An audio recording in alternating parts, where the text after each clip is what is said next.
I got caught. There we go.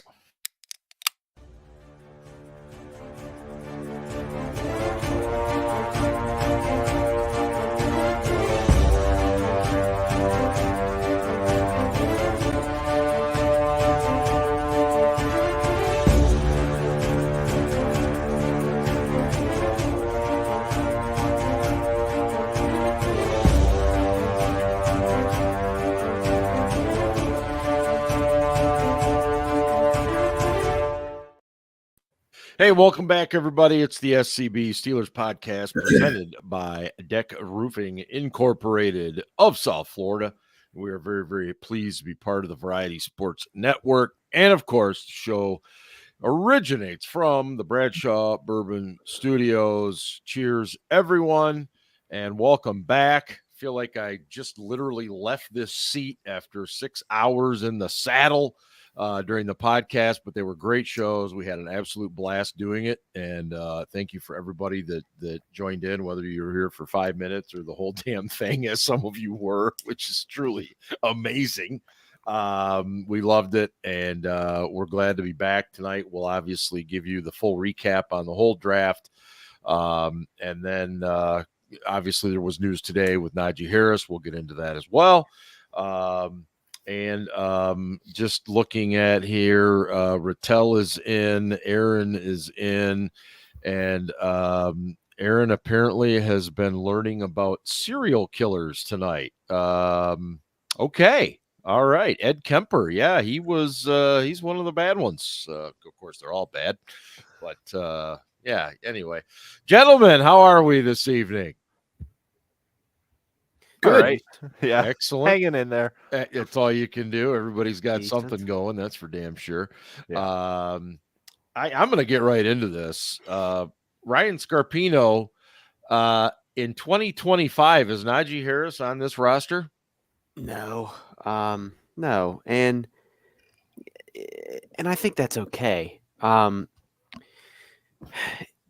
He will. I don't think they're going to tag him because I think the tag will be like 13 or 14 million. So if they could also sign him to an extension, but if I'm him and they wouldn't even pick up my fifth, why would I want to sign an extension? I mean, I'm just thinking about, and we all know this, running backs maybe get a decent second contract. Sometimes they don't even do that. So if I'm him, I'm looking for a guaranteed amount of money in my next contract, which will probably be my final one. At the end of the day, it's just a business. But no, I don't think he's going to be here. No, I don't think he's going to be franchise tagged. And yes, I believe that he will get a decent contract elsewhere. It's not going to be earth shattering or anything like that. But yeah, do you want to talk about his Are we going to go into sort of his production or whatever? I want to focus on Naji right now. We'll get to the draft. I meant his production, like Najee's production. Like, are we going to? Yeah, absolutely. And in fact, I'm going to come back to you, Ryan, because you made a couple comments on this. Ben, why did they, in your opinion, why do you think they did not do the option? Well, they got a new offense. Clearly, they're not sure. They run an outside zone. Okay, so they're not sure, and maybe correctly, they're not sure that Najee's the right back for that offense because he's really more of an inside the tackles runner. And this is, that offense is predicated upon the stretch run out to the side, either way, wide zone.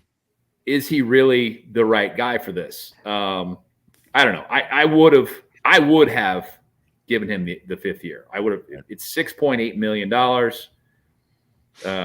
If they do decide that they like him after this year, his price went way up, as Ryan pointed out in our offline chat today. I know it's guaranteed money, but it's not huge money. And he's been the loyal soldier. He's been there and done the work for them and ground things out. And guys in the locker room pay attention to this. Guys in the locker room pay attention to how other guys are treated. Somebody asked me today, so is TJ Watt going to give up $10 million so Najee can get – no, it's not like that. But they do want to see everybody in their locker room, all the guys in the team get paid. Yeah.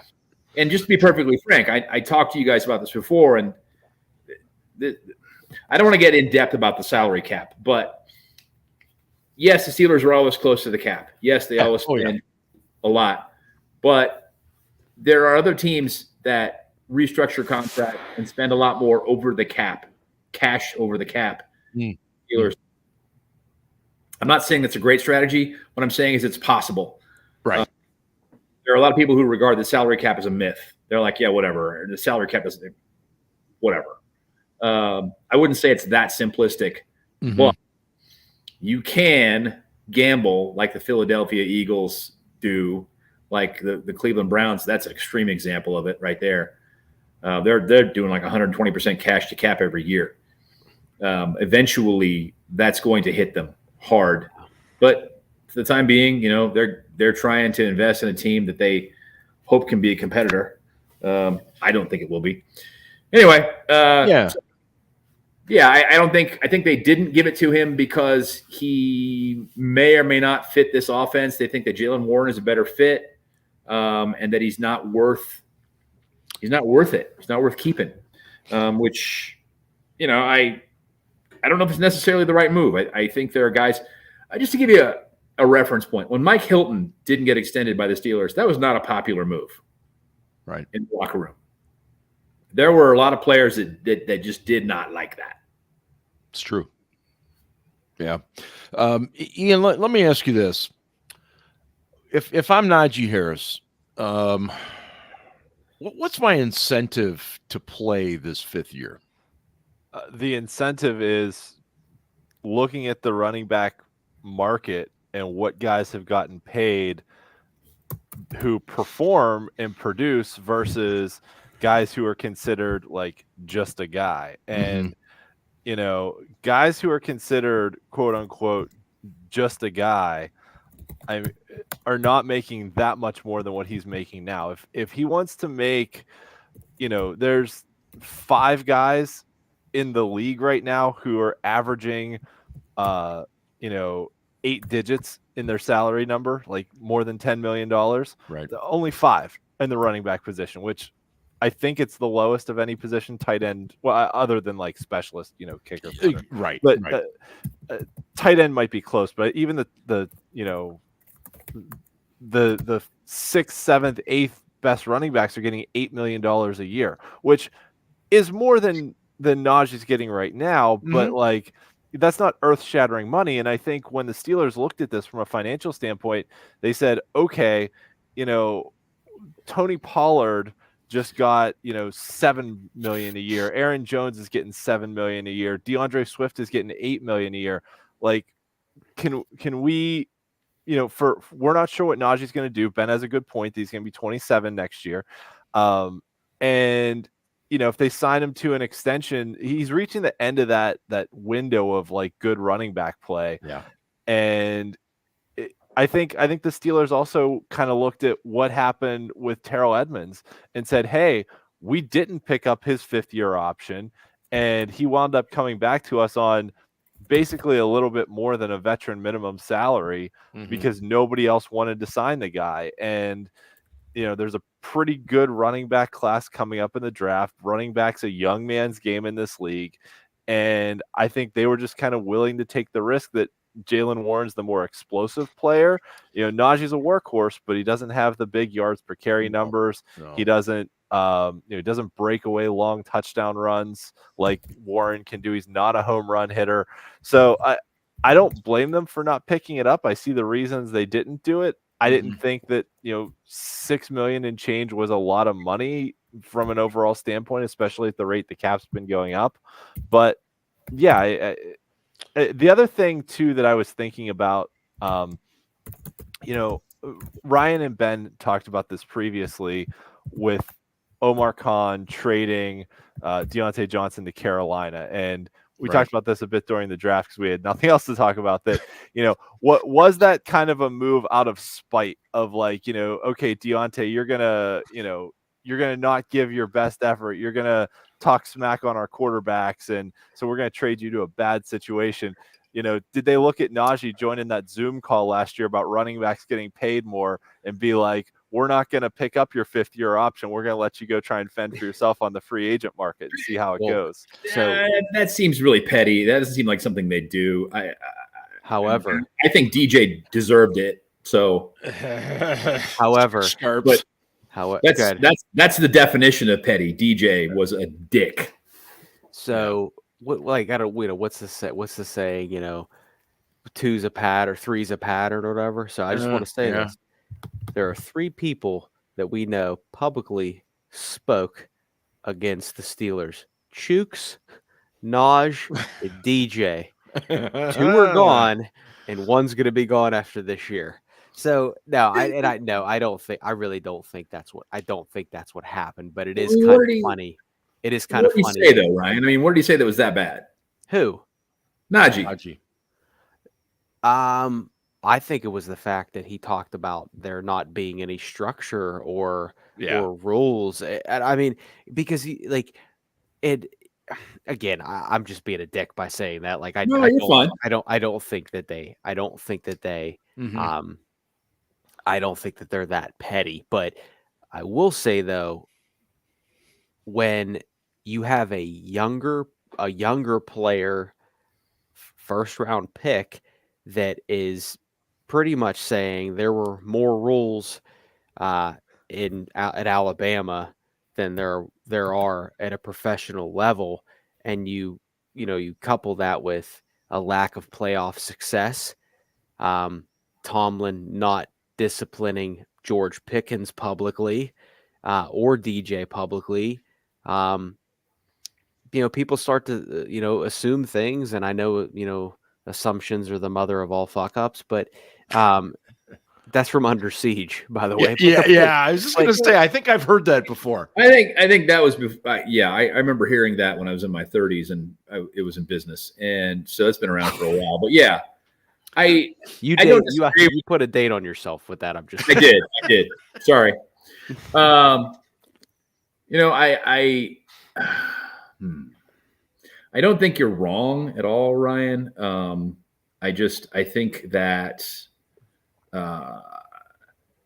some things were said, and to put it in proper context, one of the reasons that Saban left the NFL was he couldn't discipline players like he could in college, and he was like, "Fuck this! I can't hold these guys accountable. They're professionals. They're making millions of dollars. Yeah, they don't want to listen. Yeah, I'm going to go coach in college where all I got to do is recruit well, and I know how to do that. And I'll make a ton of money, and I'll have my pick of players. Fuck this, I'm out. Bye." Did Scarps, something you've talked about before, and I don't know how much this may have factored in or not, but when you look at Najee's last 2 seasons, they've been very similar in the fact that he's gained a bulk of his yards later in the season.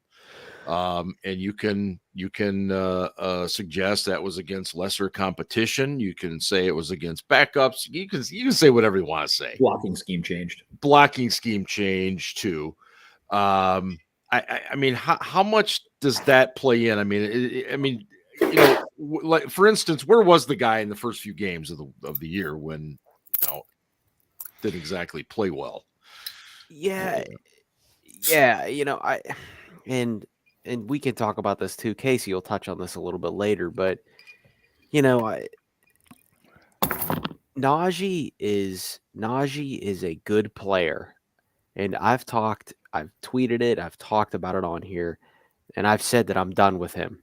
And I don't mean it, I'm done with him in the way that I'm just like, no, this guy sucks, get him off the team. Mm-hmm. Like, I could take or leave the guy. I think he's a good player. Do I think he's a difference maker? No. Do I think he's this do I think people are, afraid of him besides a couple stiff arms? No, I don't think teams are afraid of him. But I do want to say this too. And and because this is just Scarps on stat head.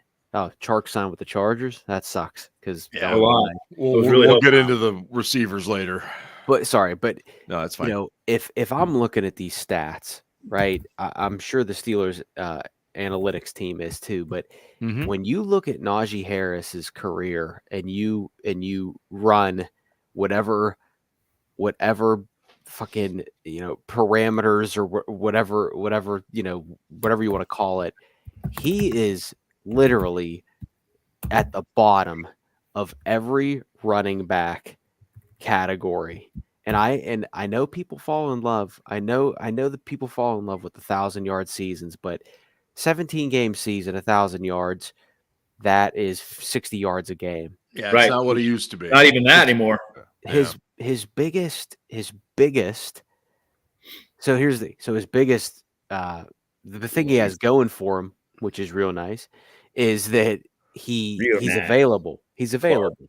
You can't discount that. We used to say that about Terrell Edmonds too. Yes, he's available. 51 games. Yep. Okay, but when you look at his percentage of 100-yard scrimmage games, it's 28%. That's the lowest out of any first round pick. Out of any first round pick ever between 2021 and 2023. The only guys that are lower than him out of any running back from 2021 to 2023 are guys that weren't even starters. Tony Pollard, Ramondre Stevenson, David Montgomery.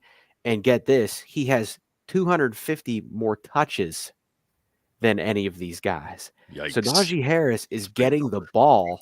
Yeah. He's getting the ball, and he averages 4.22 yards a touch. That's the lowest since 2021 out of the 8 players that have recorded 800-plus touches but Ryan, 3,500 scrimmage yards. What did he average before last year? Before last season, what did he average? It was 3.9 rolling. Yeah, I don't even know if you hit 4. No, not yards per rush, yards per touch. So that's I'm talking about yards per rush. You're talking about yards. You're talking about catches as well. I'm just talking about. So that's the other thing. Touch. My point about the whole thing is that you got to have a back that can do both, and he is not a threat in the passing game. That's a good reference point, Ian.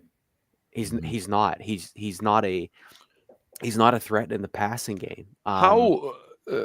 He's not. No, I agree. And occasionally he is in the short area, and I appreciate that, but I agree with you.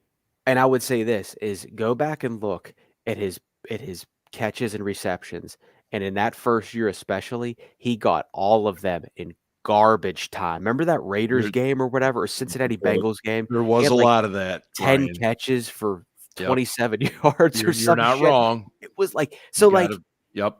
I mean, we're not. Gotta have context. Like we're not. Like I do kind of feel bad for the dude, but like this is why you don't draft running backs in the first round. Well, yeah, take Ian, the fucking center. God damn it. We drafted a center this year. Yeah, we'll get to that. Ian, how do you use him in Arthur Smith's system? I mean, if you're going to run a lot of outside zone, he's just not an outside zone guy. No, he's not a stretch run player. He's a guy you got to kind of run either off guard, off tackle. You got to run him between the tackles, basically. You're not running him outside on a stretch. You're running Warren outside on the stretch. And that was one of the things that frustrated me to no end with the Matt Canada offense. And I yelled about it on this show, was that we try and run Naj to the outside and run Warren up the middle. I'm like, what are you doing? Yeah. So, overthinking. I would almost say they could use him in a similar role to what Cordarrelle Patterson was used in, but they signed Cordarrelle Patterson also. So I don't know exactly. I mean, it's kind of that, that plays into this. Yeah, I think it does too. They're looking at this year as a 3 running back stable and going, how impactful is Najee really going to be? And do we want to commit another year to this? And I don't know. It could backfire on them. It could. Yeah, it could. And I agree with Aaron, and I've been saying this for a year, Aaron. Yep. He needs to lose 20 pounds, get his burst back, if he does that, if he comes in like Le'Veon Bell, gets super lean, loses a little bit of muscle in the process. When you do a cut, you lose a little bit of muscle. Yeah. It happens.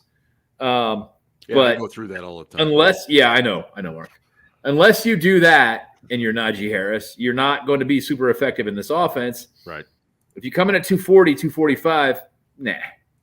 No. This isn't the old school Steelers, Jerome Bettis, 3 yards in a cloud of dust. No, it is most definitely not that. So I think we were all a tad surprised at the decision today. I'm not going to say overly because as we've talked about, in the first 20 minutes here, the statistics bear some things out. The money bears some things out. Just the overall scheme. Yeah. New stuff. It really does. There were some people on Twitter today that said because of the new scheme and because of Najee's tendencies, strengths versus weaknesses, things he was good at, that it was best for both the Steelers and for Najee for them to decline the option. Let him go play for a team that better suits his strengths than one that is going to try and run the Arthur Smith offense. Is a trade possible? I doubt it. I don't see that. I really don't. Unless Patterson comes in and just, lights it up. Mm-hmm. But he's 32. Yeah. Oh, no. Yeah. I mean, the dude still has amazing straight line speed. Right. But Not much. I don't know how shifty he is. Right. No, I agree. I'm curious. Let's switch over and talk a little bit of draft. And this is going to be a question I'm going to ask all three of you. Ian, of the guys drafted, which of these players must have the biggest impact on the 2024 Steelers team? Looks like a nice whiskey there, Ben. My girlfriend got this me for my birthday. Oh, nice. Zach Frazier. Okay. Hands down. Frazier. The center, so much happens in the middle of the line. They have to make a decision what they're going to do with the tackles. Does Fatano or Jones play right tackle, left tackle? Does, what happens with Dan Moore? They have decisions to make, but they've got bodies to choose from. Right. Center is Zach Frazier. That's pretty much it on the depth chart right now. I mean, yeah, you could say, maybe Mason McCormick, the kid from South Dakota State, could play center. Has he played center? I don't think he did in college. No, it would be an adjustment. It would be an adjustment. Let's talk about that pick later, but like maybe Spencer Anderson, the 7th round pick last year from Maryland, has played some center in his career. That's what I think your backup center is. But now either way, like Frazier is your starter. Yeah. And we saw last year how much the whole offense can just go to shit if you can't block the middle and have interior pressure up the middle or snap. Or snap the ball to your quarterback. Right. Like it's, things start with a good center on offense, and it's, that's not to discount the quality of the pick that Troy Fatano is, the number 1 pick and needing a tackle. Yep. But I think as far as who needs to have the most impactful year, it's Zach Frazier. Scarps, same question to you. I got to be different here, but you don't have to be. No, he has to be. He's a contrarian. He has to be. I'm a hater. It's a Scarpino trait. I'm a hater.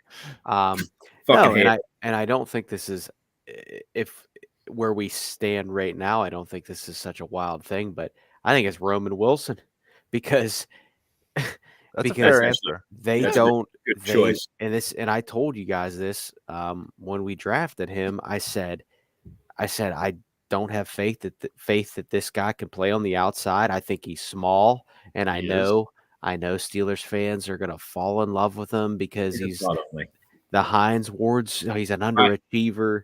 He's a slot only dude. You're right. But so I don't have faith in Van Jefferson or Quez Watkins or Denzel Mims or whoever. But the Steelers don't make a significant move at wide receiver. And I was really hoping for Chark. Fuck, man. Well, I look at it now. It's like, okay, well, I don't even think it's going to be Cortland Sutton at this point. No. But I think there's a lot of pressure on Roman Wilson, and my concern with that is, okay, let's just say, okay, if he plays on the outside, I don't have a lot of faith in that. But let's say they like Van Jefferson on the outside and they put him on the inside. Well, we got two quarterbacks that don't like throwing middle of the field, so I don't care how many one-on-one matchups you win. If you're not looking in the middle of the field, So, I think there's a lot of pressure on him to prove that he can be an outside guy. And if they don't upgrade that outside position, I think Steelers fans will not have a lot of patience. So I think that's a fair comment. I think there's a lot of pressure on him, and I think he needs to produce immediately. Ben, who would your choice be here? I'm going to go completely off the rails here. Who does the guy need to be that needs to have an impact? And he doesn't really need to have an impact, but he kind of does because Steeler fans think that he's going to be this great pick, Steelers draft, fantastic linebacker, Peyton Wilson. I don't see it. I've watched the dude's film. He doesn't take on blocks. He struggles with run fits. He's really good in coverage. It's great. Yep. He's fast. He diagnoses. Old school Steelers football, 2-gap system. He would have been a stud at the MAC. He would have been a stud. Just running down plays, diagnosing, and running right to the play. Right. Go to the ball. Like Ray Lewis used to do. Middle linebacker, nobody ever tried to block because the guys in front of him were so goddamn big, they couldn't get to Ray. Right? Yep. If we had that kind of a system in Pittsburgh, it would work. The Steelers very rarely play a 2-gap system anymore. Sometimes they do, but most of the time they don't. They don't 2-gap with their defensive linemen. So the linebackers have got to kind of fend for themselves, take on blocks, and get into their run fit, get into their gap. This is not his strong suit, to put it mildly. Super athletic. He's going to make some plays. People are like, what the fuck? Why isn't this guy on the field? Blah, blah, blah. And hopefully he can play special teams. I hope to God he can. Otherwise, he's not getting a helmet. Right. I'm a little dubious. I really, really am. I don't know what's going to happen here. And I hope I'm wrong. I'm dead wrong. I hope that he gets some strength and that the injury concerns that go all the way back to high school, by the way. Yep. 2 major knee injuries in high school. Yep. Shoulder injuries in college. That all of that he's gotten past and he's healthy. It's all good. And that they get 5 good years out of him. That would be great. I don't think they're going to. Or I'm doubtful. I don't want to say, because I haven't seen him play a snap yet. So I don't want to rush that judgment. Right. But I'm a little concerned. No, it's a 3rd-round pick, and I would have gone a different direction. That's all. Anytime you have a guy with that injury history, it's a concern. It isn't just the injury history, though. It's the way he plays the run. No, you're right. You're right. Yeah, the guy's made some explosive plays, and he's exciting and all of that. I didn't like the value in that pick. Now, conversely, I didn't like the Mason McCormick pick, but the value was there. You could see the value. So it's like, okay, I don't really like this pick, but I get it. The value is pretty high. It's difficult to pass up. By the same token, there are some questions there too.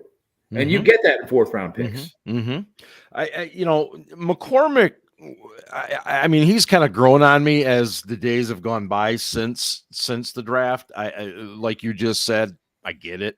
He bashes the shit out of guys that are like 75% of his size. Oh my God. His tape is one of the more entertaining tapes to watch just because he's so hulking, and most of the people he's playing at that level of football. It'd be like a 300-pound dude blocking me.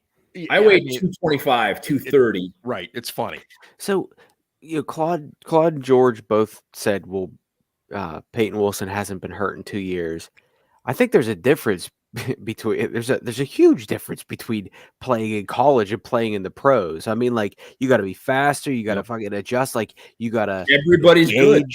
Everybody's good, man. You got to engage, and like, I can't believe I'm defending Ben, but like, Ben's not saying that like Ben's not saying that he's going to get hurt, but like, when you think about a player in college that had an injury history, like, how do you not think about that when you transition to this next level? You got to be faster, you got to be stronger, you got to be better.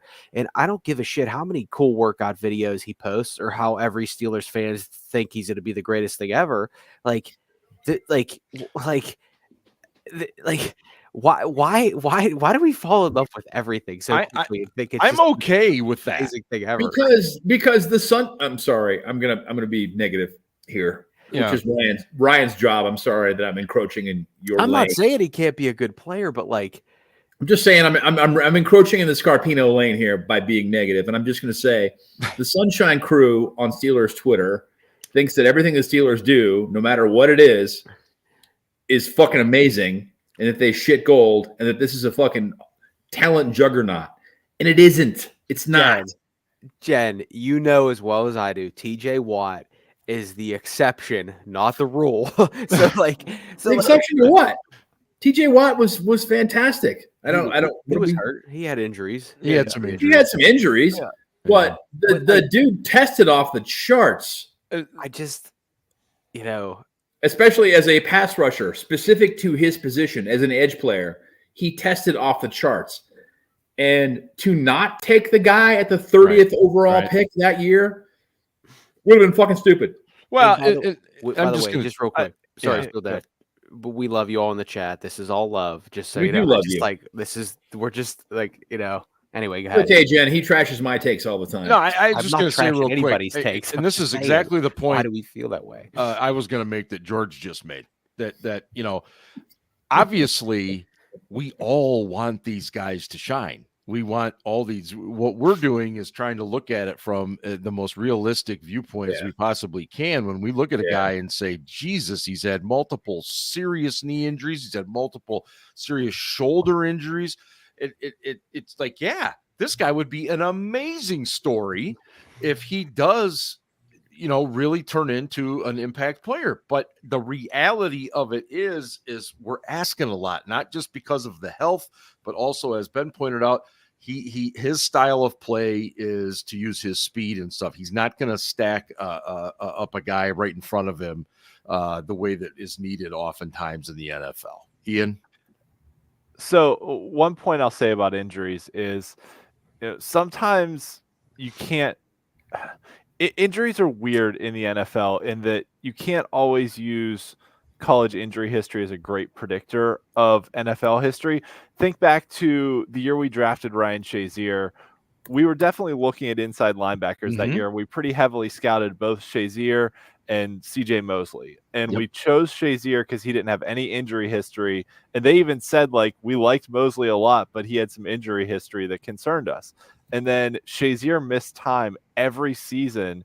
And Mosley, in his first 4 years, missed 2 games. And then even in the last 3 years, he hasn't missed a game in the last 3 years. So, and granted, Mosley had a season where he only played 2 games because of an injury, but nevertheless, like, you can't always say like, oh, this, and then like Shazier was injured all the time and Mosley was pretty healthy. So it's not always a good predictor, but I think there's different types of injuries too. And fucking typing. Rehab for like knee injuries has gotten a lot better. Like, guys are coming back from knee injuries so much faster now than they did even 15, 20 years ago. It is awesome. Amazing. It's amazing. Yeah. But I think the ones to me that always stand out, and maybe it's just me going back to like Lamar Woodley, are those soft tissue injuries, because those ones are the one, you pull a hamstring, then you overcompensate and you screw something else up, like on an oblique or something else on your other side, or oblique's not a lower body, but you know what I mean, right? Like you try and overstress the other points of your body because you're trying to make up for something. So those soft tissue injuries to me are the ones that concern me because they compound themselves. Like, if you tear an ACL, so many people can come back from that if they put in the work in the rehab now. That doesn't concern me as much. No, I think it's a great point. The soft tissue injuries are those nagging ones, and Woodley's a great example. My God, that hamstring. Yeah. I mean, it just who would have thought a hamstring would basically end the guy's career, but it really did. Yeah. I think Ryan had a point too. He looked like he was going to say something. Mr. Scarpino, I've said enough. I believe we just got the wave. Wow. By the way, I like Ben's aesthetic there. He's got, is that like He a does. palm tree behind you tonight? It's a fake palm tree. Fake palm tree. It is a fake palm tree. I'm coming to you live from Arizona tonight. Oh, the AZ. Tucson, Arizona. Tucson. It was hot today. No, it wasn't. It was. It was like 91. Oh, whoa. Wait a minute. We have a fifth voice in the show here. What the hell's going on? Normally it's Ian's kids. Usually it is. Anyway. Yeah, it was nice here too. It was mid to upper 70s. I think you guys said it was 80 in Pittsburgh today. Yeah. Yeah, it was 80 in Pittsburgh, and Scarps is on looking like it's October with a hoodie and a tassel cap. My basement is nice and chill. As is mine. Yeah. What do the kids say? Chill. Basements are a wonderful thing during the summer. Absolutely. I think. Yeah. And that's one of the things that, and it confuses the shit. I mean, I get it. It's difficult to dig here because the ground is so goddamn hard in Tucson. But nobody has a basement in Tucson. No, I wouldn't think so. Yeah. But why wouldn't you? I would think you would want that. You would want to build a basement here because that would give you a refuge to go into that's nice and cool during the summer when it's 127 fucking degrees outside. True, but as you pointed out, it's pretty difficult to dig through all that shit, isn't it? It is. There's a lot of caliche in the soil, and so like digging a pool here is really expensive, for example, and everybody has a goddamn pool. Oh, of course. But you can open them year round too. You could put basements in these homes, and it's his decorator. Right. Yeah, Dan, fuck off. It's not. It's my girlfriend's house, and you can lick the darkest part of my ass. This show just turned on a freaking dime. Ben, I didn't know you had a girlfriend. Listen to Dan. You know him. On a dime. Oh yeah, we know Dan. Oh man, That's funny. My mind went to a dark place when he said darkest part. Damn right, Scarps. Is there any merit to this report that came out today that said, "Hey, Vinny, where you been, man? Vinny's been gone for a while." Vinny, welcome back. Ohio University Bobcat, Vinny. I appreciate him. You know what I like about Vinny? He didn't go to Ohio State. Yeah, that's also true. Kiss my ass, Aaron. Vouch for that. Oh man, but not the darkest part of your ass. Did you guys see this report out today that said the Steelers still plan to play Dan Moore? I did not. No. Yeah, it was from Dale. Yeah, I mean, I saw it, but I think there's a lot of misdirection going on this year. The Steelers said they had complete faith in Kenny Pickett. Yep. They said that they liked their options at center and they weren't worried about it. You know, they've gone on and on about all the things they're not concerned about. They're fucking lying. And it's been a lot of it this year. You're right. Not unusual when, I mean, Colbert used to do it all the time. And he'd laugh about it afterward. Right. Yeah. But this is, to me, this is an even more.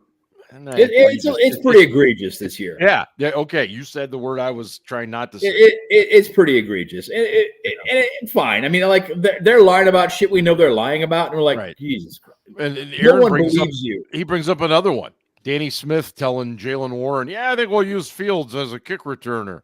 That's a great idea. With the new kickoff, Patterson, but why have Patterson return kicks? Right. With the new kickoff format, why not put someone back there that's got that speed and that elusiveness? No. Yeah. And I'm gonna stick up for my guy Danny Smith here because there were people on the platform formerly known as Twitter today shitting on Danny Smith. Actually thinking that like he's going to put Justin Fields back there. And if he did, you know what? Danny Smith is one of the most beloved and well-respected coaches around the league. He's done a really good job for a consistent period of time for the Steelers. I know special teams aren't glamorous, but he's done a good job. But Danny, since Danny came on board, the Steelers have allowed 2 returns for touchdowns. Okay. He came on board in 2013. 2 returns for touchdowns. Yep. That's tied for the second fewest in the league. It's pretty good. Do you know how many touchdowns Washington has allowed since he left? How many how many punt return and kick return touchdowns? 11. 10. Which is second most in the league. So you can't tell me that Danny Smith's special teams coverage units aren't doing the job and that he's not responsible for developing Chris Boswell, who, was not doing anything when we signed him. He was our fourth option. And a guy like Miles Killebrew is an all-pro now. Yep. And he has a knack for timing up blitzes and coverages and pressures and blocks. Mm-hmm. But yeah, Danny Smith's just some piece of shit who probably was fucking joking because that's what he does. It was like, we're about to put fucking Justin Fields back there, like that, because that's what he does. And like Jaylen Warren was probably like laughing about it, but you know how the fucking internet works. All these losers online are like, absolutely, fucking Justin Fields, a kick returner. Get a fucking life, people. I swear. And I know I don't have a life because I'm on this podcast right now. Whoa. Hold on a minute here. Hold on a second. It's not that I don't have a life. It's that I'm full of life. See, you didn't let me finish. There we go. Good call. Now, here's a guy with no life. Here's 4 guys sitting alone in their basement on a Thursday night. Yeah, you got. Now, there you go. I really wish there was a basement in a house in Arizona. That would be very cool. Sorry about that. You could be a trendsetter, man. Yeah.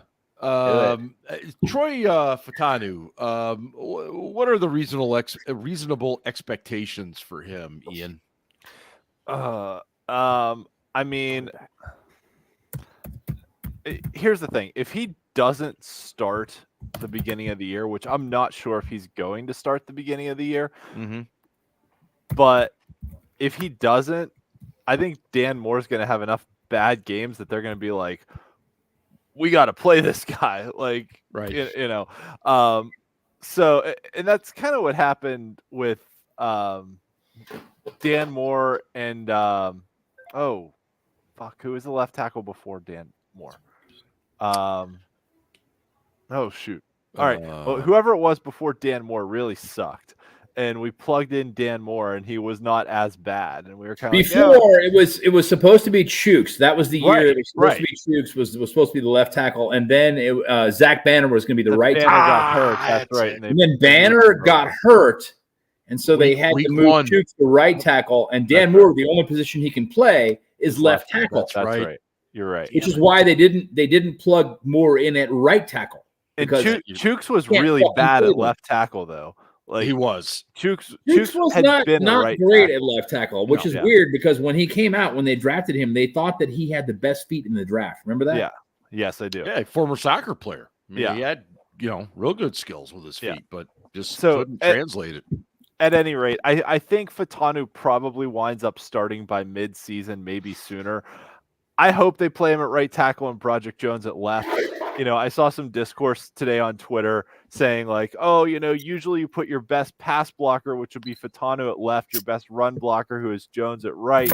But like teams move their edge rushers around so much anymore. TJ Watt rushes against right tackles. So it doesn't matter. The Browns right tackles get big money now. Yeah, the Browns move Myles Garrett all over the formation. It doesn't really matter right or left. Like put the guys in the positions they're best at. You drafted Broderick Jones to play left tackle, put him at left tackle. Unfortunately, Fautanu has been a left tackle all of his collegiate career as well. Exactly where I was going. True. It's tough to project either one of them, but Fautanu has more right tackle traits. Yeah, in my opinion, especially if you want to run outside zone And they love to run to the right.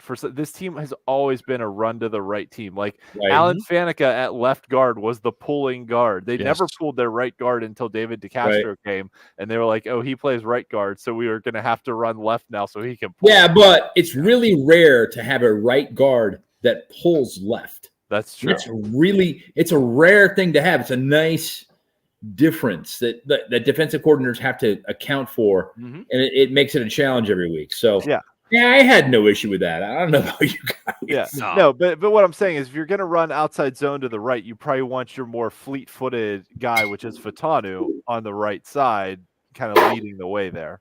And is it fair to say Fatanu might be a better athlete than Jones? Yeah. No. Jones is really friggin' good too. I'm not saying he's not good. I'm talking about athletically. I think that Jones is a better athlete, and that Fatanu is better technically, and he's stronger. I mean, Fatano's got that My dude had like 65 blocks in volleyball. Broderick Jones ain't playing no volleyball. Nah. Broderick Jones, if you watch his tape last year, did not win ever on technique.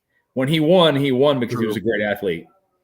And I'm brute. And I'm not saying the guy was a great tackle last year, but he was still the Steelers' best tackle. So here's the beauty of it, and I know there were certain people who were a little pissed off about it. If all it works out, we have our franchise tackles for a decade. Yes, I know. You're so right. Which is amazing. And you're so right. And potentially a franchise center for a decade. So I know some people wanted I don't even know what they wanted. Maybe some sexy wide receiver pick or a cornerback or whatever. Fuatanu. I think it's Fuatanu. It's Fautanu. I say Fatanu. I think it's Fuatanu. He says Fautanu. I thought it was Fuatanu. No, he says Fautanu. But in his media session, he said Fuatanu. Okay. Well, maybe his mother was saying. Okay, I will double check that, but Palamalu, Fuatanu, but Mutabella. There was a tweet that went out. Oh, so Dan is saying it's Fautanu.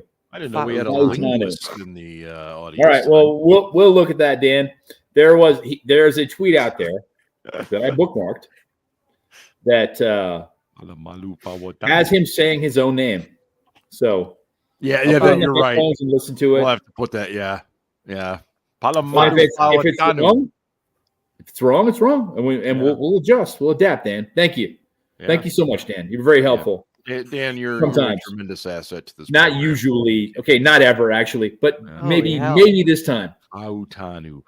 I mean, I'm of the opinion he's got to play, man. He just, I don't understand the whole. Just wait until Dan Moore talks shit on the offensive coordinator.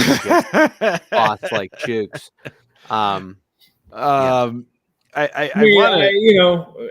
Could you really blame Dan Moore after he gets demoted for talking shit about the offensive coordinator or Chooks? Chooks the Dukes? No. I'm talking about Dan Moore. Right? When Dan Moore, he's out of Cleveland. No, Chooks out of Patriots. Patriots. Oh, the Patriots? Yeah. Oh, okay. Well, that's good. That's. I thought he was in Cleveland. Right. No, I think he's up in New England. Jaylen Warren this week was on Cam Hayward's podcast, which is an excellent podcast, Cam. And he wasn't very nice. But, he made some comments. He's kind of a hater, just like Scarps. Right. He's a Pickett hater, clearly. He obviously didn't go to Pitt. Just asking because if he had, he would know you can't say things like that. The quarterback room and what was his comments? Like, it was nice these guys kind of teach. And what he said was it was night and day. Yeah. Now, so let's preface this context. The question that Cam asked, and I'm getting a little buzzed. This is good. The question that Cam asked was how has it been having Russell Wilson and Justin Fields in the building and running plays and running drills with you? And he said, "Oh, it's been great, man. It's night and day difference." Yeah. And that was what everybody caught on to immediately. So what you're saying is the guys you had before were bad leaders. And what he said was the leadership, the attention to detail, everything, it's night and day. They're on you right away. They tell you how they want you to run a route. When you don't run it that way, they tell you immediately what it was you didn't do that they wanted you to do. So everybody's on the same page because everybody's talking about what should have happened and what didn't. So is there a fine line there between when a quarterback tells you how to run a route versus, let's say, a quarterback just kind of like, motioning like, yeah, next time do that. See, to me, that's Okay. Russell Wilson. For context, Antonio Brown. Yeah. Okay. Wednesdays with Mason Rudolph. He kind of got, hey, AB, would you please run it this way? Kind of like that. And then he got Thursdays with Ben, and Ben yelled at him. Right. Okay. That's exactly what I'm talking about. The difference. Because Ben was Ben, and he's like, what the fuck? What the fuck are you running? And he yelled. All right. And as a result, AB said, he's got an owner's mentality. He's got no, dude. You're getting a backup quarterback on Wednesday, and you're getting the starter who's a Hall of Famer on Thursday, who is like, he gives no fucks. Run the fucking route right. So what I liked about Ben was that you're right. He didn't care who you were. He was going to teach, but he never yelled like in that sort of like, it was more of like, it wasn't even aggressive. It was just like, no, you got to get like it was like tough teaching. Like it like tough love. So for all the people, they were always like, well, he's not he's not like Brady or he's not like Manning. Maybe he wasn't as cerebral, but he definitely like guided people into the right position. So to hear Jaylen Warren say that, to me is encouraging. I don't think Jaylen Warren was talking about his fellow Oklahoma State quarterback Mason Rudolph, but the point is that I don't think that Kenny Pickett or Mitch Trubisky were as assertive as they should have been when they had that. And I think that Mitch was for a period of time, and then his play did not measure up. And as a result, there was a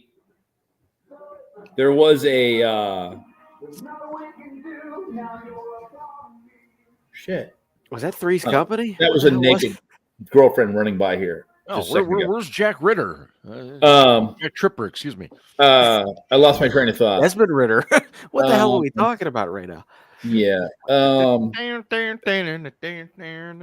She was carrying a speaker, and she was. Well, we were talking about. This is an adult show. I totally lost where I was. Well, we were talking about the assertive nature of Ben Roethlisberger, and so Ben, Ben was kind of a dick about it, but as Ryan put it, he wasn't like trying to be an asshole about it. He was just like, "Hey, man, the fuck, run it like this." Right. This is the way this is where I expect it. This is over here. This is where I'm putting the ball. Do you want to catch the ball? Be over here. Yeah. And I'll say this about Russell Wilson too. And I don't know. I don't know ultimately how he's going to do, but I will say this. He has said all the right things. He has done all the right things. I know. It's really hard to not like the guy. He involves his team. He involves the community, and as a PR person myself, he's such a weirdo, but optics wise, he just looks very, very good right now. Such a fucking weirdo, but it's fine. And yes, you're right. I'm having a really hard time. I'm really struggling to find a reason not to like this guy. I mean, honestly, I've looked. Not gonna lie, because he's Russ, and you came in, and he's got the reputation. He's weird. He's like he alienates teammates. Yada yada yada. It's like, okay, well, let's look at it. It's really hard for me to find all of that and the things that he's done so far as a Steelers teammate. Yeah, I like Vinny's term. I like Vinny's term, corny. I think he can be very corny, and he's corny as fuck, and that's fine. Yeah, I like it. And I would say this too is that beast mode. Matt, watch his commercials. You'll not like them. They are cringe. Broncos, let's ride. Well, no, the Subway Danger Witch, like his Subway sandwich. Well, it is. It's awful. It is weird. It's awful, man. But I will say this. About Russell Wilson, and I don't want to. I don't even want to say like beast mode was like talking shit on him, but like beast mode basically was like, we didn't have the relationship that I thought we were going to have. Right. Now, is that a bad thing? Because I look at it as Russ treats this like a job. And I know that there's that family element and there's that locker room element, but I think Russ treats this as a job. He's there to do a job. And I think his PR people and himself have noticed the comments that people have said about him in the past, which is why maybe he's just doing this right now for good PR. There's nothing wrong with that. But I'm going to tell you this right now. If this dude throws 26 touchdowns this year and leads us to the playoffs, maybe even wins a playoff game, I mean, are you going to bitch about that? Because are you going to bitch about that? Because I'm not. The dudes that were here and my concern, and one of the things that people have talked about is like he'll throw more touchdowns. That's cool. We'll score fewer rushing touchdowns though, as a result, because we'll run fewer rushing plays in the red zone. But as long as we're scoring touchdowns in the red zone, I'm fine with that. As long as we're not kicking field goals in the fucking red zone. Mike Tomlin went 10-7 last year with an offense that averaged 17.9 yards per game. That's after significant increases in the last 3 weeks of the season. Okay, yeah, against the last win of the season, they beat the fucking Ravens and they scored 17. Right. Well, that's because the Ravens defense is really fucking good. 17.9 points per game. They went 10-7. Again, that's Mike Tomlin pulling wins out of his fucking ass like he does every goddamn year. And you're like, dude, you were 2-6. What the fuck? And he finishes the year again. He's 9-8, 9-7, whatever. Well, I often think that Russ got a really raw deal after the whole Super Bowl debacle at the goal line because it was a shitty play call. Well, it was a terrible play call. I mean, and so Darrell Bevell, the OC, Pete Carroll, but a lot of his teammates kind of, if I remember, went after him. Oh, well, they wanted him to win the MVP, blah, blah, blah. And, I mean, they basically made it sound like it was a political. Oh yeah, yeah, that's what I'm getting at, and I think he unfortunately had to do a lot of PR work to try to change that, and it wasn't really even his fault. But his teammates' comments after that game were the thing that made me suspect of him. Like, is this guy a good teammate? Right. Like, I mean, honestly, I'll go back to, okay, yeah, there were a lot of people that didn't like Ben. They didn't like him because the guy was kind of a dick. Really, really good at his job, but kind of a dick. But would they have nice to me? Hey, but would they have said that about Ben after a Super Bowl loss? Would they have done that? Well, look at fucking Mendenhall talk shit on Ben all the time. Well, Mendenhall's a fucking piece of shit. He also defended he defended Osama bin Laden. Fuck that guy. Agreed. But I'm just saying that, like, people say things about Jonathan Scott recently said something about Ben, but Claude brought up a point earlier, and he said, like, Russell Wilson had his own office and didn't want to party with the guys. Again, like I said, I think he treated it as a job, and like he had his own family, he had a wife, and he had his kids. I think he treated it like a job. And I also say that that Kenny Pickett had an office and threw fucking 0 touchdowns. So like, I mean, like wait. Kenny Pickett didn't really have an office. Let's be clear about that. There was an extra room. Now, hey, you're laughing. It was a I'm being serious. It was a janitor's closet. It was an extra office where Kenny would go and watch some fucking film, but other players used it. It wasn't exclusively Kenny's fucking office. The thing year one, yes. The thing year one in Denver was Russ had his own office, his own medical staff, his own training staff, his own people. Okay, so let's get back to what you're saying, because Go ahead. maybe they have made some changes. Maybe they've made some changes since I've left. But I'm trying to picture what office or whatever you're talking about. I don't know. All I was told was there was an extra office, yes. And actually, I don't know who tweeted about it, but didn't tweet about it. Somebody talked about it.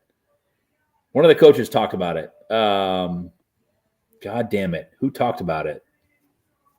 Kenny's office where he would go and he would shit. I agree. I all agree, good. George. You can't remember her name, but she tweeted about it because she was like, yeah, it's hypocritical, blah, blah, blah. I'm like, okay, yeah, he had an office he could go watch film in, but for example, Minka went into the same office and he watched film himself. Yeah, there was an extra office, and there were three computers in that office. Yeah, there's a players' lounge that has computers. I used to watch fucking film on those things. So like, what is this whole Kenny Pickett office bullshit? I don't know, dude. I don't know because I'm not there. Ryan, So were those I don't know the reference football point. films or adult films that you were? But it on? was an extra office on the second floor. I know that. It was on the second floor. It was an extra office, and Kenny would go in there and watch film. But so would Minka, and so would other people. Yeah, Right. I mean, but there's also like the video room where like that's where they cut everything. Yeah. they could have been watching it in there. But whatever.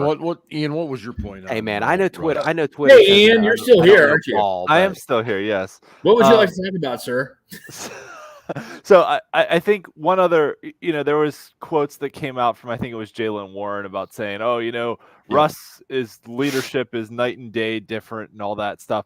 And I think to Ryan's point, I think to Ryan's point about Russ approaching it like a job, like Russ has been in the league for so long now. He knows what he's seeing from defenses. He knows how to watch film. Like, we all knew that Roethlisberger didn't watch film. He just went out there and played, right? He was just like, I'm just going to trust my gut and go out. And if I see something, watching film for like 20 minutes every week. Shut up, dude. You're exaggerating. Okay. 3 minutes at least.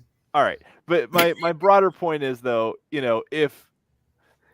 I think Ryan's right that Russ is approaching it like a job, and he's trying to teach the other guys like what he wants out of them and how to operate like professionals, like it's a job. Right. Whereas, the guys who were here with Ben, the guys who were here with Kenny, like Kenny was a rookie. He didn't know how to watch film. He knew how to watch film from Pitt, but he didn't have anyone to like teach him how to watch film. Like the guys who, are really kind of the film junkie guys that approach it like a job. So I think that adds to, Warren's quote kind of adds to Ryan's point about Russ just being kind of I don't want to say consummate professional, but solely focused on that this is my job, this is my occupation, fucking this is what I winning. do. Yes. Yeah. Vinny brings up a good point that it's very, very seldom are you going to get a rookie quarterback that walks in the door and can lead a team in the professional ranks. Dan Marino had that ability, and there were a handful of others. But yeah, I would hope that Russell Wilson is teaching the rest of this team how to be professional, because it is a job that they are doing for sure. But I think it's a fair point. It's a big difference. And I'll also say this: I do wonder, did the Steelers not evaluate Pickett properly as well as his leadership? I mean, when you hear all the guys talking about him, I mean, Kenny Pickett was 300 years old when he came out of college. So Methuselah. I made Scarps laugh. All right, my night is done. But nevertheless, until you're actually in a professional locker room and leading, and the hard thing for any rookie too is, rookies, CJ Stroud got respect from his locker room because he went and fucking balled out, right? Right. Rookies that just come in and are and play like rookies, like, aren't going to command a lot of respect until they actually prove it with their performance. When you've got guys who have been in the league for, 6, 7, 8, 9, 10 years. Mm-hmm. So you can say all the right words, but until you actually do it with your performance, guys aren't going to start to like trust you and believe in you. Like, Russ has been there, done that guy. He's gone to 2 Super Bowls. He's won 1.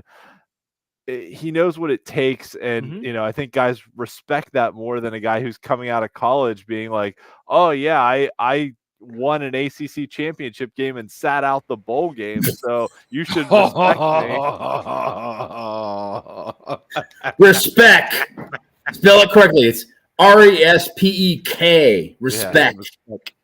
Hey, I wanted to give a quick shout out to Matt Smith because it's the first time I think I've seen him since he made a little donation to. Thanks, SCB. Matt. We appreciate you. Matt Smith is Matt is an interesting cat. He has a lot of interesting comments that I really appreciate. Anybody wanting to donate to the program, you can do so right there. And Matt has done that a couple of times now, and I'm very grateful. And so please consider doing it. So thanks again, Matt. Is this team going to get a nickel cornerback anytime soon, by the way? Hopefully. It would be nice. It would be nice. I have no idea what the plan is at cornerback. I don't either. To be honest with you. It's like they got JPJ and Dante Jackson and Hope. And Hope is not really a good strategy. Hope is not a strategy. Yeah. It's seldom when you can hit every draft pick and say, okay, we're going to plug this guy in here and plug this guy in here. I hoped they were going to address it a little earlier in the draft. They didn't. The guy that they did draft as a defensive back, from what I can tell, someone this year corrected me. What's that? Someone this year corrected me, Mark, and he was right. And I bitched about it because the Steelers had so many needs going into the draft that I really, really hoped that they were going to be more need-centric in the middle rounds. He's like, dude, in the draft, you get 1 or 2 needs filled. And then after that, it becomes best player available. So Mason McCormick, that was an opportunity. Mm-hmm. And I'm dubious about that pick. I'll be honest with you, because going from the FCS to the NFL is a big jump. Yep. And the guys you see him beating the shit out of in the FCS on his tape, he outweighs them by 75 pounds. Yeah. I get it. He's strong. I get it. He's quick off the ball, everything else. They saw him at the Shrine Bowl, right? Yeah. But the dude played in the FCS. So he's a TBD. We'll see. No argument. We'll see. Yep. I think hopefully I don't know, man. I don't understand their thinking right now. James Daniels was 26 years old. Mm-hmm. Yes. 1 year left on his contract. Sam Alu is 31. But offensive linemen play well into their 30s. Mm-hmm. Well into their 30s. Being an offensive lineman in the NFL is that's a pretty lucrative deal. Hell yeah. If you can be a good one, if you're a good dude, if you're good especially, even if you're middling, you're making $7-8 million a year as a middling offensive lineman in the NFL, which does not suck because you can play into your 30s, well into your 30s. Absolutely. Or retire early. So I don't understand the thought process behind drafting a guard other than they looked at the dude and they're like, fuck, he's so good. We just can't pass on this pick at this point. And so it becomes, after the third round, really, especially, it becomes about value and less so about need. I tend to think that's what it was, Ben. I think they saw him at the Shrine Bowl. He came into Pittsburgh for a visit. I think they probably went into the Shrine Bowl with the same doubts that you raised about him playing against FCS competition. They must have really liked what they saw from him against fellow or competition from the FBS, if you will, and they felt safe with it. I mean, it's nice to have a dearth of offensive linemen, no doubt about it, but I'm not real sure where he fits right now. That's well, he's an interior offensive lineman. I know. He's not him to snap, and you make him available on game days, but you also Spencer Anderson, who's who can play like 5 positions, which that's a wonderful luxury to have. Yeah. And you've got Dan Moore, who's a left tackle only, who I don't think is going to sign another contract with the Steelers. No, I don't believe so. It would shock me, because if you can't play both tackle positions, what fucking value are you as a backup? Right. And that is where Dan Moore is headed. He's gonna be a backup tackle. So why does it matter? Claude said James Daniels has 2 years left on it. I think it's this year and next year, isn't it? He has 1 year. Yeah. Is it? Okay. I thought it was. James Daniels is done after this season. I will double check that as we're speaking, because I thought Daniels had 1 year left. Yeah, I did too. I thought he had 1 and Sayamalu had 2. Right. He does. That's how I thought it was. Sayamalu has 2 left, and he has 1. Yeah. So I mean, that's really, to me, the mystery. I mean, I have no expectations for Logan Lee, the defensive lineman. I mean, his tape is very whatever. He's a 6th rounder. It's fine. Yeah, no. James Daniels last year. James Daniels last year under contract is 2024. It's this year. This year. So it is what it is, man. The dude will. It'll play out or it won't. The one thing I want to mention though is, and this was just something that I noticed with multiple picks is. And this goes back to something Ryan's talked about before on the show, that they seem to like the Steelers' internal group. I don't want to call it nepotism, but it's very. All right, Ryan, White Claws, you fuck. All right, I updated the lyrics to the Eagles "Take It Easy" with Ben. I don't sit down to pee, and I'm not drinking White Claws, you fucker. Listen, Ryan just sent this off the rails in the chat. Asshole, okay. I got something for fault. you. You're going to see this about the White Claws. You're very soon. It's happening. Fault. All right, My fault. All right, all right, Ian, go ahead. Right. I don't want to call it nepotism, but it's definitely a familial thing in the Steelers front office that they love guys who love the Steelers, right? Troy Fatanu said he was a lifelong Steelers fan, has a tattoo of Troy Polamalu. Logan Lee, who they brought in for a pre-draft visit, said after, he's like, I've been a Steelers fan all my life. I love the black and gold. I went to Iowa because they wore black and gold. Like Roman Wilson, they talked about like, this guy's just a Steeler. He's just a Steelers player, Right. Like Zach Frazier from WVU, in his pre-draft press conference talking about, the Pittsburgh Steelers are all about grit and, you do whatever it takes to win the game. Doesn't matter what your stats are.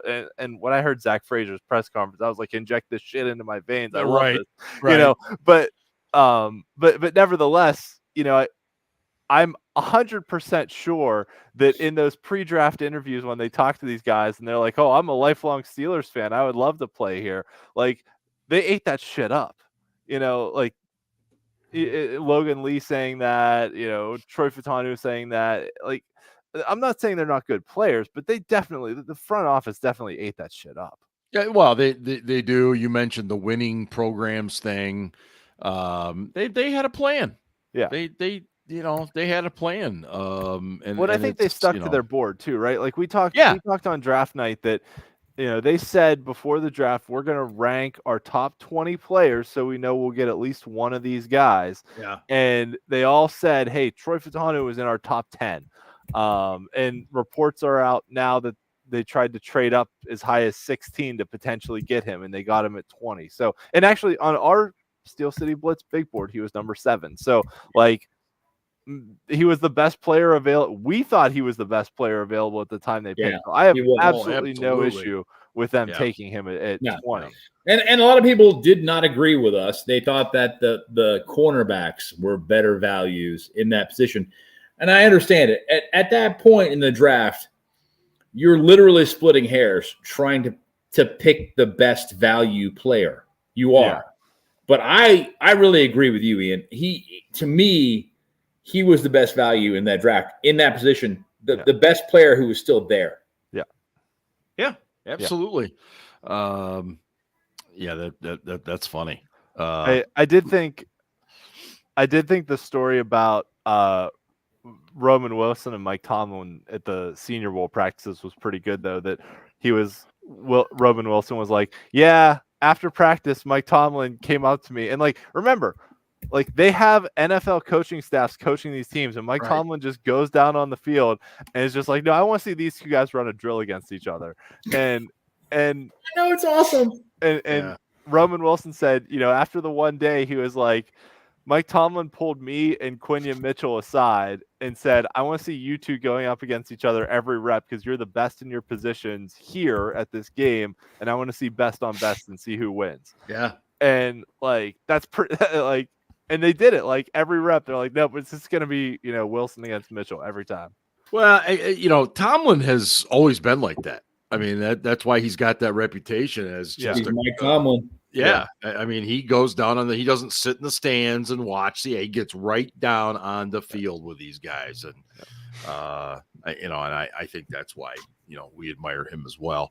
As we get close to, let's not forget too, that I think two or three of our picks were at the Senior Bowl and a couple more were at the Shrine Game. So and Tomlin went to both. So, I mean, they definitely value the experience of getting to see how those guys work throughout the week leading up to the game, getting to know them in practice, getting to interview them, all that stuff.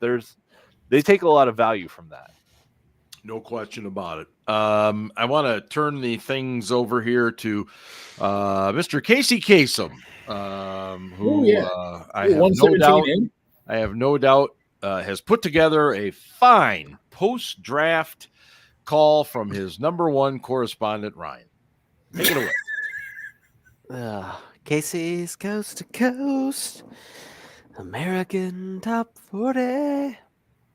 Hello, everyone, and welcome to the week that was May 2nd, 1973. Our favorite correspondent, Ryan, is back with us again this week, and he writes, Dear Casey, if you start me up, I'll never stop. Casey, that's, of course, the Rolling Stones, who kicked off their Hackney Diamonds tour the other night in Houston, Texas.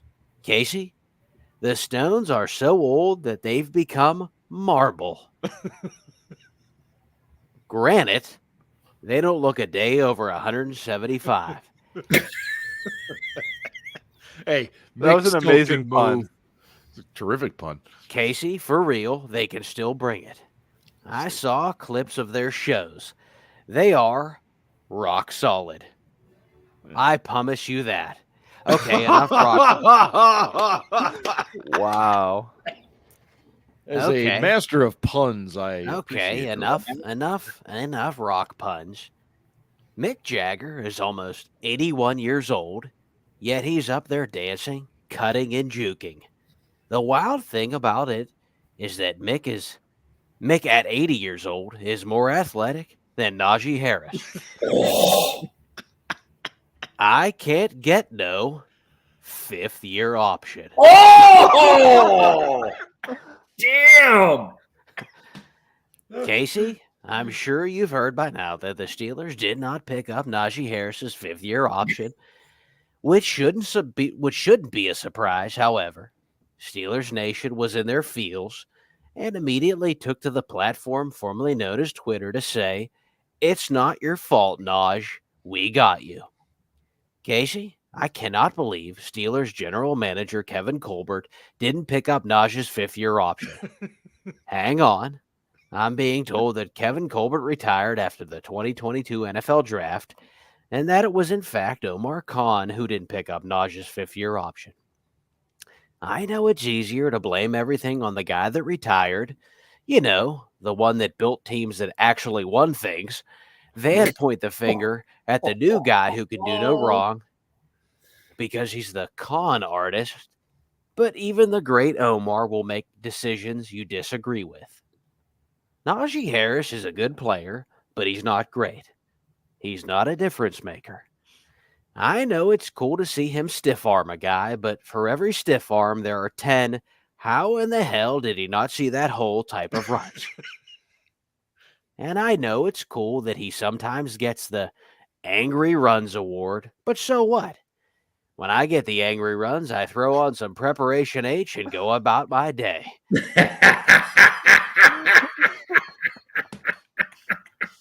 Besides, Casey, with Arthur Smith running the offense, they'll have 40 people carrying the football throughout the year. Casey, I will say this. Naj has done a decent job, and I do feel for him. So, Casey, I'd like to dedicate this one to him tonight. This band is from his home state of California and near the area that he grew up. Take it away, Casey. Well, Ryan, keep your feet on the ground and keep reaching for the stars. Staying at number 2 this week, here's War from Oakland, California with the Cisco Kid. Yes. They're actually from Long Beach, California, but whatever. Who cares? War's one of my favorite bands. Angry Runs, fantastic. baby. I love War and Malo. Angry There was Runs. it was either 2012 or 2013, and I can't remember. Google could probably do it. But we played in Oakland, and we of course lost. 2013 and 2012, yeah, and 2012. Yeah. 2012 was a Carson Palmer game. 2013 was a Terrell Pryor game. Right. Oh my gosh, But that was horrible. One of the games, Ben threw 4 picks in that game. Sorry, go ahead. one of the games, War sang the national anthem. Oh, And- really? Yeah, and I'm a fucking music geek, so I'm loving this shit. And I remember, I can't remember what Steeler turned around and looked at me. He's like, man, who the fuck are these guys? These suck. To be fair, What? the same thing was said about REO Speedwagon sang the national anthem at like Heinz Field. Yes, I remember that. It might have been my like 2010 season opener with the Falcons, whatever. But I remember somebody being like, "Man, these guys fucking suck." I'm like, I'm fine with that. Arias, that's fine. they weren't. The Steelers weren't good with rolling with the changes at that point in time. But, Yeah. Not at all. Somebody is filled with puns tonight. Oh man. Hey, that's a great post-draft episode. We talked about a little bit of everything. Sorry. Great stuff as always. Thanks everybody for Are being you sorry? here. We peed in people's Cheerios tonight. And I did? apologize for that. How so? Why are you so angry, Mark? Who peed in what Cheerios? What are you talking about? Cheerios and piss. Yeah, I don't see any The draft. peas. Oh. I don't think so. No, I think Yeah, we all like the draft. I think there's a few Well, questions, but there's there's some always questions. questions. We talked Always about those questions. Yeah, well, you know. Ben's got to pop a blue chew. Get out of here. We call him. Here's a I'm guy. good, Aaron. I'm fine. We are definitely Okay. getting out of here. Thanks Here's a Apparently everybody I'm aging well. for jumping Thank on you, the though. show I tonight. appreciate your concern. Check out the site, steelcityblitz.com. And hey, go Steelers. Ryan's over there dabbing. I'm not dabbing Ravens anything. suck. Fucking thank you. suck. There. Now, Yeah. here's a guy that we call Captain Cialis.